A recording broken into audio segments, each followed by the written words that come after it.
Lotus reality and agro farming వారు premium farm land projects మన పొలం ఫేజ్ 1, 2 మరియు 3 కంప్లీట్ చేసుకొని మన పొలం phase 4 Wasar village at Narayana Khed లో ఆగస్టు 15 ఇండిపెండెన్స్ డే రోజు గ్రాండ్ లాంచ్ చేయడం జరుగుతోంది. లాంచింగ్ మరియు ఇండిపెండెన్స్ డే సందర్భంగా 5 గుంటాస్ ల్యాండ్ అవుట్ రేట్ లో బుక్ చేసుకున్న వారికి 1,50,000 రూపాయల డిస్కౌంట్ తో పాటు 2 గ్రాముల గోల్డ్ ఫ్రీగా ఇస్తున్నారు. పూర్తి వివరాలకు సంప్రదించండి. ఓం గం గణపతియే నమః. ఓం నమః శివాయ. ఓం శ్రీమాత్రే నమః. సర్వమంగళ మంగళే శివే సర్వార్థ సాధికే శరణ్యే త్ర్యంబకే దేవి నారాయణి నమోస్తుతే. శ్రీ మహాలక్ష్మీ నారాయణాయ నమః. ఈరోజు మనము అందరూ అడుగుతూ ఉంటారు నన్ను, అమ్మ ఏం చేస్తే మనకి లక్ష్మీ కటాక్షం వస్తుంది, డబ్బులు వస్తాయి, సిరి సంపదలతో మా ఇంట్లో అందరూ తులతూగుతారు అని చెప్పేసి తరచూ అడుగుతూ ఉంటారు. సో స్త్రీలైనా పురుషులైనా ఇన్ జనరల్గా మనం చెప్పుకునేది ఏంటంటే, ఇంటికి యజమాని పురుషుడు కాబట్టి పురుషుడు ఇంట్లో పూజ చేస్తే మటుకు, ఎందుకు పురుషుడు అని అంటాం కాబట్టి అంటే మనకి ఆనవాయితీ పురుషుడే కదా ఇంటికి యజమాని. పెద్ద ఏజ్లో అయినా కానీ ఇంట్లో సంపాదించే వ్యక్తి. ఇప్పుడు అయితే స్త్రీలు పురుషులు ఏకంగా ఇద్దరు కలిసి సంపాదిస్తున్నారు, అది వేరే విషయమైనా కానీ ఏజ్లో అయినా పెద్ద, ఇంటికి పెద్ద కాబట్టి అతను ఇంట్లో పూజ చేస్తే మంచిది. అయితే ఇంకోటి స్పెసిఫిక్గా కొన్ని వారాలు ఉంటాయి, కొన్ని లేడీస్ కూడా చేసుకునే వారాలు ఉంటాయి. అంటే శుక్రవారాలు, లేదా ఇప్పుడు మనకి శ్రావణ మాసం వస్తుంది, శ్రావణ మాసంలో శ్రావణ శుక్రవారాలు, మంగళవారాలు, శ్రావణ మంగళవారాలు, గౌరీ వ్రతం చేసుకునే వాళ్ళు ఉంటారు. ఇవన్నీ వ్రతాలు నోములు చేసుకునేటప్పుడు స్త్రీలు చేసుకోవచ్చు. అది కొన్ని స్పెసిఫిక్ డేస్లోనే చేసుకుంటాం కాబట్టి అవి కాకుండా ఇన్ జనరల్గా పురుషుడు ఇంటికి చేస్తే చాలా మంచిది. ఇంట్లో ఎలా చేయాలి అని అంటే, ప్రతిరోజు విఘ్నేశ్వర స్వామి ఆరాధన చేసిన తర్వాత మొట్టమొదట చేయవలసింది ఏంటంటే, మీ కుల దైవానికి చేయండి. ప్రతి ఇంట్లో మనకి ఒక కుల దైవం అనేసి ఉంటుంది. మీకు తెలియకపోతే మీ పెద్దవాళ్ళని అడగండి, లేదా మీ సంబంధితుల ఉంటారు కదా, వాళ్ళ వంశవృక్షం ఎక్కడి నుంచి స్టార్ట్ అయిందో అక్కడ వాళ్ళని అడగండి. ఖచ్చితంగా మనకి ఈ ఏమంటారు, ఈ ఆంధ్ర రాష్ట్రాల్లో కాకుండా తమిళ రాష్ట్రాల్లో అయితే ఖచ్చితంగా వాళ్ళు ఫస్ట్ ఇంట్లో కులదైవం ఏదైనా కానీ, ఒక చిన్న అకేషన్ వచ్చినా కానీ ఖచ్చితంగా వాళ్ళు ఏంటంటే ఫస్ట్ కులదైవం చేసుకున్న తర్వాతనే వాళ్ళు ఇష్టదైవం చేసుకుంటారు. మళ్ళీ తర్వాత వాళ్ళు ఏ కార్యక్రమం చేస్తున్నారో ఆ కార్యక్రమానికి మొదలు పెడతారు. సో మనము ఎట్టి పరిస్థితుల్లోనూ కులదైవాన్ని, ఇష్టదేవతని, ఇంటి దైవాన్ని మర్చిపోవద్దు అనమాట. సో అది చేసిన తర్వాత అమ్మవారు లక్ష్మీదేవి ఆరాధన. చాలామంది చేసేది ఏంటంటే పొరపాటు, కేవలం మనకి మహాలక్ష్మియే రావాలి అంటే అమ్మవారే డబ్బులు ఇస్తుంది కదా, సో అమ్మవారు ఆరాధన చేసుకుందాము. అమ్మవారు ఆరాధన చేసుకుంటే మనకి సిరి సంపదలు, ఇంట్లో సమృద్ధి, అష్టైశ్వర్యాలకి కారణం అమ్మనే కదా, కాబట్టి అమ్మని చేస్తే చాలు అని అనుకుంటారు. కానీ ఇక్కడ పొరపాటు.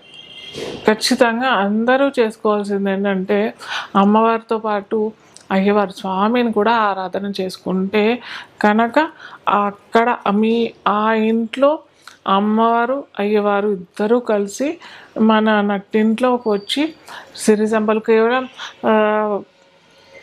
కోటీశ్వరులు అని అంటే, సిరి సంపదలు, అష్టైశ్వర్యాలు అని అంటే డబ్బులే కాదండి.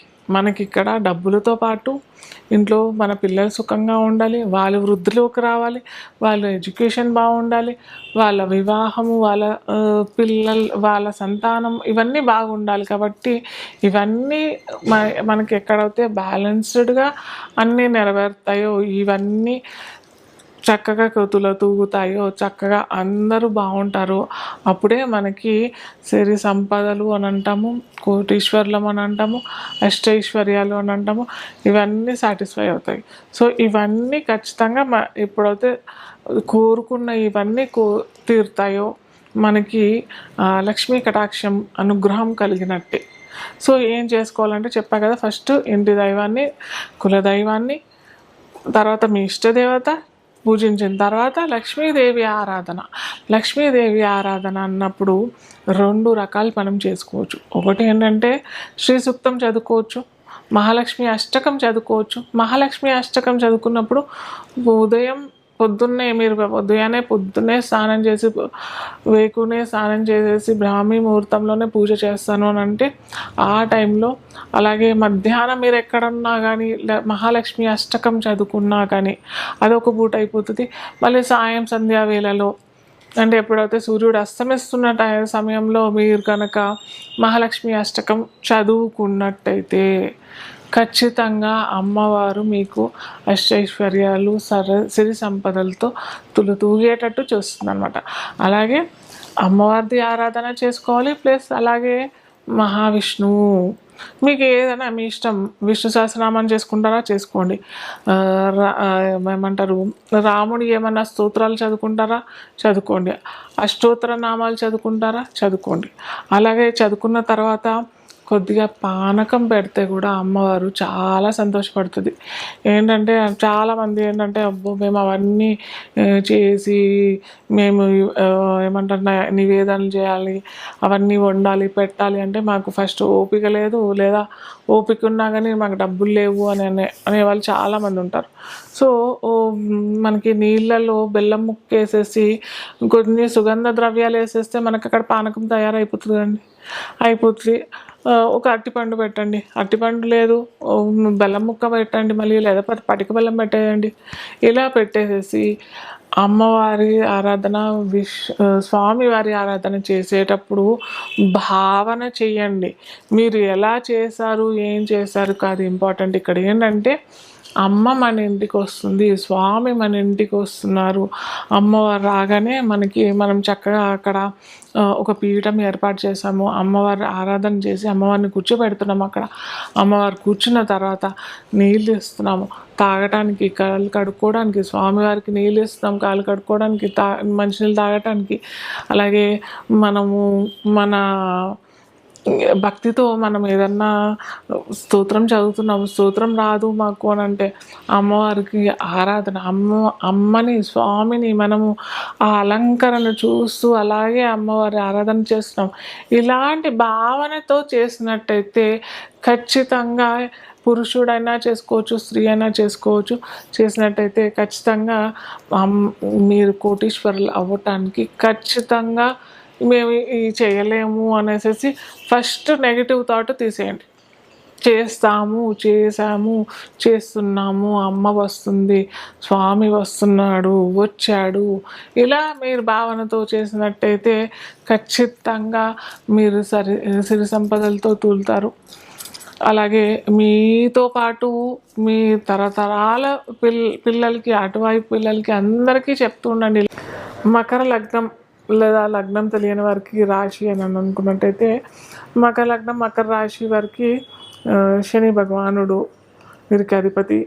సో శని భగవానుడు ఏంటంటే మనకి శనివారం వీరికి ఆధిపత్య వారం అవుతుంది. కాబట్టి మీకు కనుక ఈ శనివారం ఇలాంటివి నేను చెప్పిన వస్తువులు లేదా కళలు వస్తున్నాయి, బాగా కళలు వస్తున్నాయి, లేదా మాకు ఈ బల్లులు తేనె తెట్ట మనకి పిచ్చుక గూళ్ళు ఇలాంటివన్నీ మాకు శనివారం బాగా తటస్థిస్తున్నాయి అని అంటే మటుకు ఖచ్చితంగా మీరు ఉన్న పొజిషన్ నుంచి హై పొజిషన్కి తొందరగా వచ్చే అవకాశాలు ఎప్పటి నుంచో వీళ్ళు ఏంటంటే బాగా కష్టపడతారు, కాకపోతే అనుకున్న రిజల్ట్స్ తొందరగా రావు.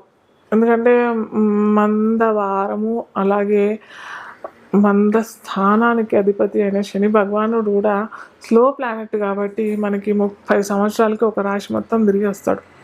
అదే రాశి ఒక రాశికి మళ్ళీ శని భగవానుడు రావాలంటే 30 సంవత్సరాలు పడుతుంది. సో అలాగే మనకు కావాల్సిన ఏమంటారు పొజిషన్ అయినా లేకపోతే ఇంకేదన్నా డబ్బులైనా ఏదైనా అని అంత తొందరగా అయిపోయాడు అనమాట.